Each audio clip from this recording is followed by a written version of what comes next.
happy Wednesday. I hope you had a great start to your day and you're excited to continue on in our book, Hacks. Last we heard from Peter, he had broken his foot and he couldn't walk. All right, chapter 8.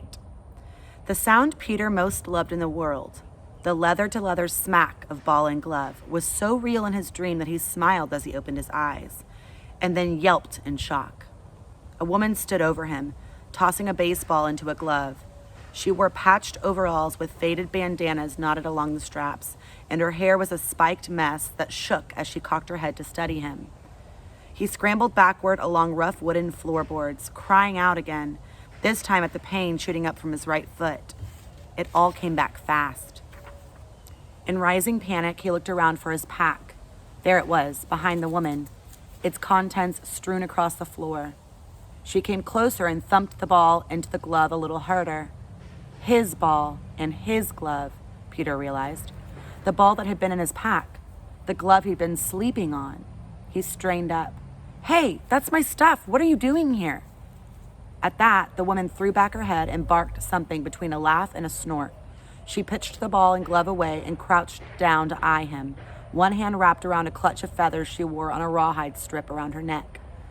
This close, Peter could see that she wasn't as old as he'd thought. Not much older than his father, anyway. A single gray streak bolted through her hair, but her skin was smooth. When she narrowed her eyes and snapped her fingers at his face, it dawned on him that the woman might be crazy. No. This is my barn you broke into. So what are you doing here, would be my question. Peter scooted back. Crazy or not, the woman standing over him had a wall full of hatchets and scythes behind her, and he was 1 foot short of a running pair. Okay, right.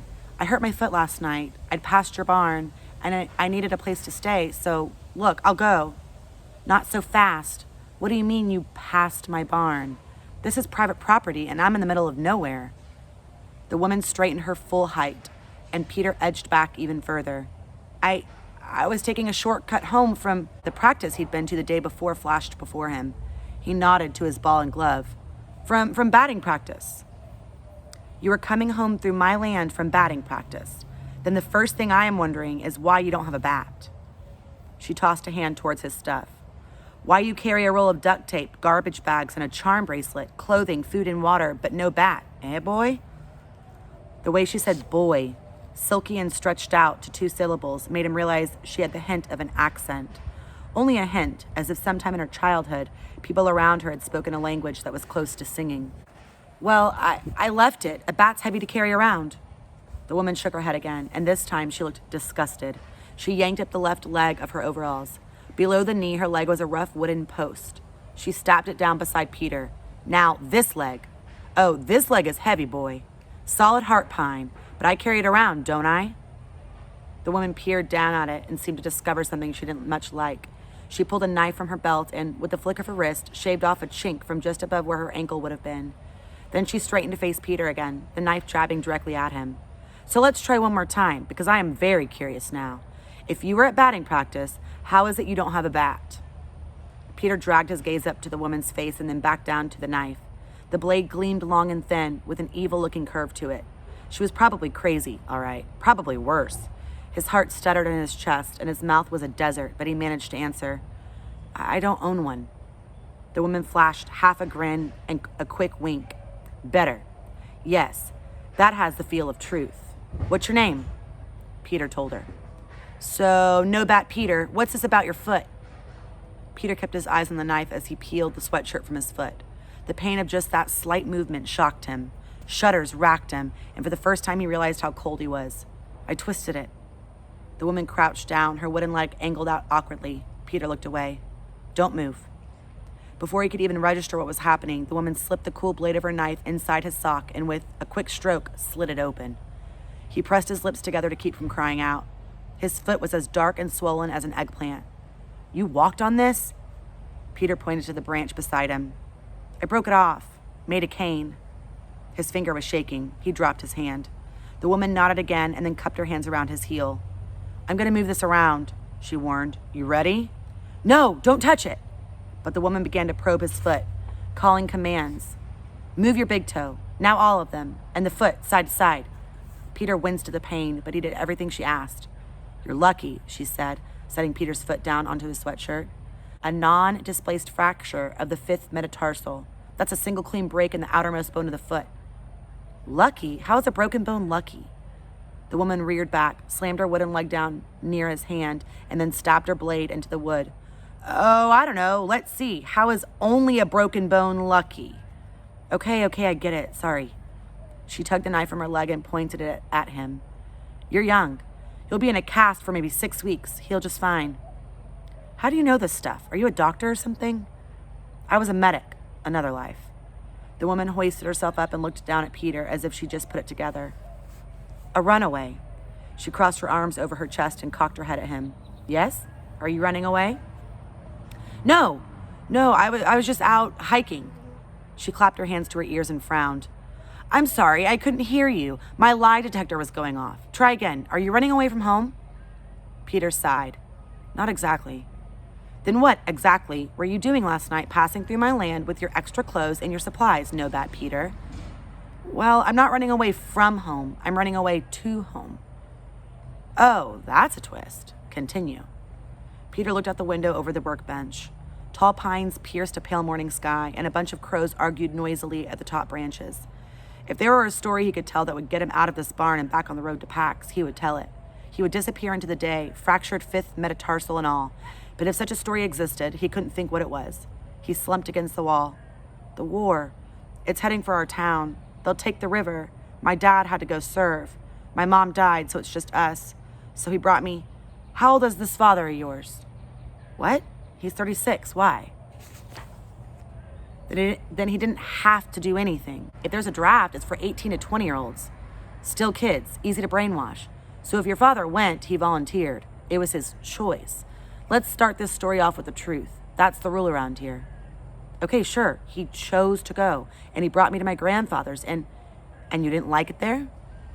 That wasn't it. It was, could you put that away? The woman looked down and seemed surprised to find the knife in her hand. Such bad manners, Vola, she chided herself. We've forgotten how to behave with a guest. She tossed the knife into the workbench. Go on. Okay, I had a fox. I have a fox. We turned him loose. We left him on the side of the road. My dad said we had to, but I should have never done it. Since the instant they'd driven away, Peter had been tormented by the things he should have said to his father. They all came rushing out now. I raised him from a kit. He trusted me. He won't know how to survive outside. It doesn't matter he's just a fox. That's what my father calls him. Just a fox, as if he's not as good as a dog or something. Yes, you were plenty angry, so you ran. I wasn't angry. I'm not. It's that my fox, he depends on me. I'm going to go back and get him. Well, now you're not. Change your plans. No, I have to get him and take him home. Peter rolled to his knees, swallowing the gasp of pain that shot from his foot. He grabbed the branch and tried his weight on it for a second, then sank back down, exhausted from just that. Now? You still think this? How far away did you leave him? 200 miles, maybe more, Peter admitted. Vola snorted. You wouldn't make it 2 miles now. You'd be nothing but bear bait out there. That is, if you don't die of hypothermia the first night. You won't be able to move enough to keep warm. She leaned back against the workbench, winding a scarf around a finger, and Peter could tell she was trying to figure something out. She didn't look as crazy now, just deep in thought, and maybe worried. Then she seemed to come to a decision.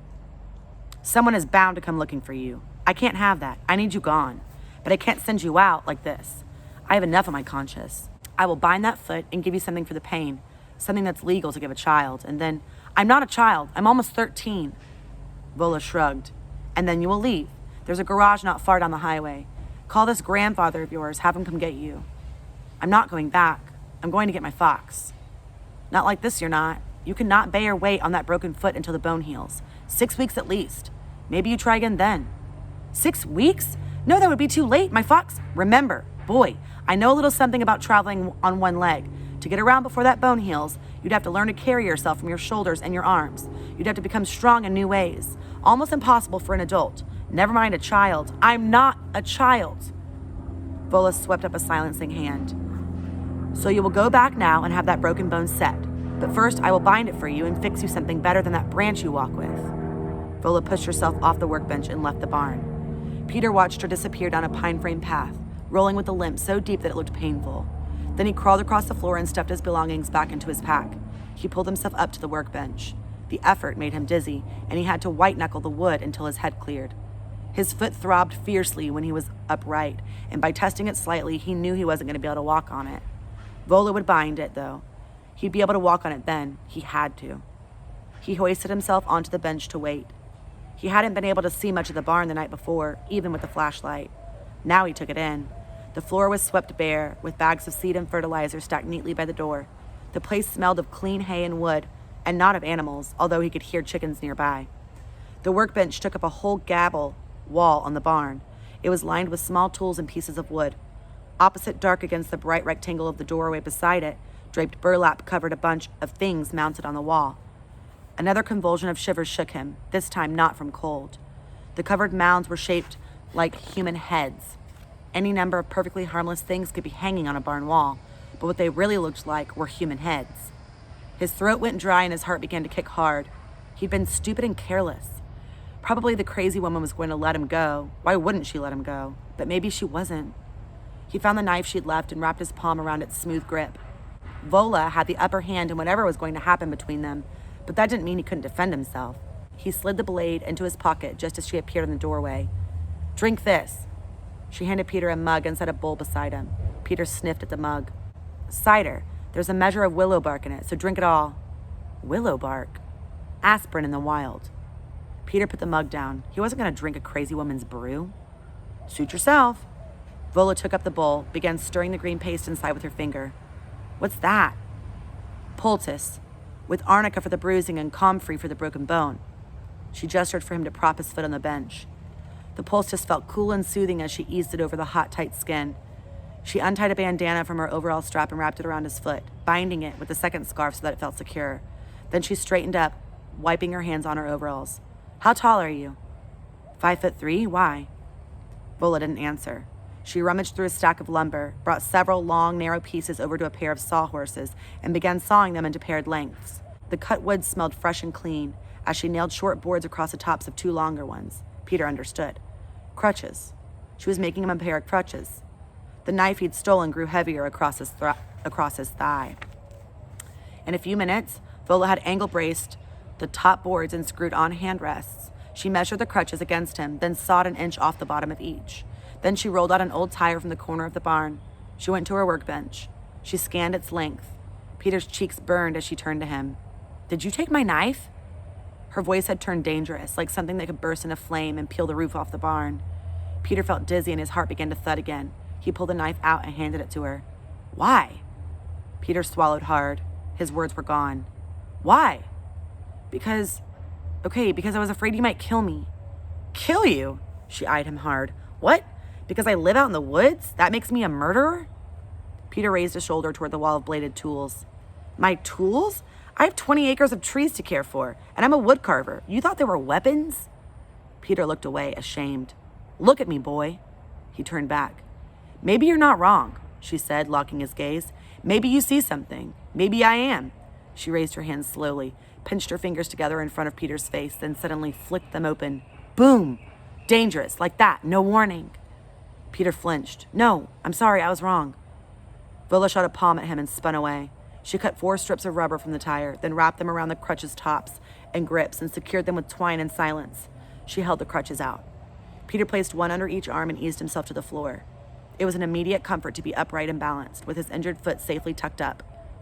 "Take your weight on your palms. Lift yourself. Don't hang. Plant the crutches, then swing through." Peter began to thank her, but Vola cut him off again. "At the end of my road is the highway. Head left, and in a quarter of a mile you'll come to a gas station. You figure it out from there." She helped him into his backpack and then turned away, picked up a block of wood, and began to shave off slices, as if he were no longer in the barn. Peter tried to step towards the door. He wobbled a little, but not much. "That was a hop," Vola said without looking up. "I said swing through. Now get out of here." For a moment, Peter didn't move. He didn't know where he was headed, only that it sure wasn't back to his grandfather's. Vola turned and leaned toward him, pinched her fingers together, and shot them out at him again. "Go, while you're still safe." That was a good one. Vola, she's a new character to our book. She actually turned out to be quite nice. I like Vola. We don't know what's going to happen next. Where's Peter going to go? What's going to happen? Is he going to be able to make it to PAX on those crutches? Please leave your predictions in the comment section below. Again, I love reading them. I love your comments. I hope you're enjoying this book as much as I am. It's so hard for me not to read ahead, but it's worth the wait. I will see y'all tomorrow, Thursday, for chapter 9. Get ready. I love you guys. Take care. Wash your hands. Be nice to your parents. Do your work. Love you. Miss you so much. Bye. Mwah.